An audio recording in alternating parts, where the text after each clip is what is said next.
can take action to support business on the local level. That was the message area economic development leaders heard today from Kansas Congressman LaTurner. 13's Callie Holthouse caught up with them as they toured Topeka today. Callie?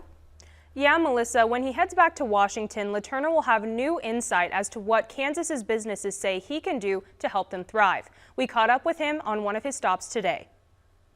Regulation is a top-of-mind issue for Kansas businesses, says Representative LaTurner. People are having a harder time serve their customers, and a lot of frustration with the lack of Congress functioning. It's an enormous issue affecting everybody.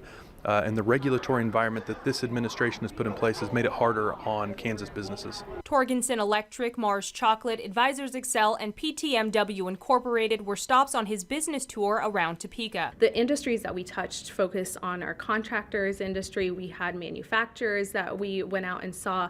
We had fabrication companies, so they represent different needs and different niches in our community. But this allows them to give their unique perspective. Leaders there want to see a cohesive effort from Congress to oppose regulatory action. We heard a lot of different comments around regulation, comments around tax policy, rules. What they're wanting is some relief. They're wanting Congress to get their act together, to start functioning, so that we can push back against the administration as new regulations come about. He points to regulatory actions by the Biden administration and a dysfunctional Congress. The administration and the regulatory burden that they're putting on companies across the country is something that Congress ought to be stopping.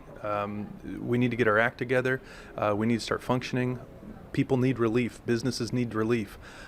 They need access to capital. Last week, the Ways and Means Committee approved a bipartisan tax plan. LaTurner anticipates it will alleviate some of the issues Kansas businesses find most pressing. Hopefully, will give Kansas businesses some relief.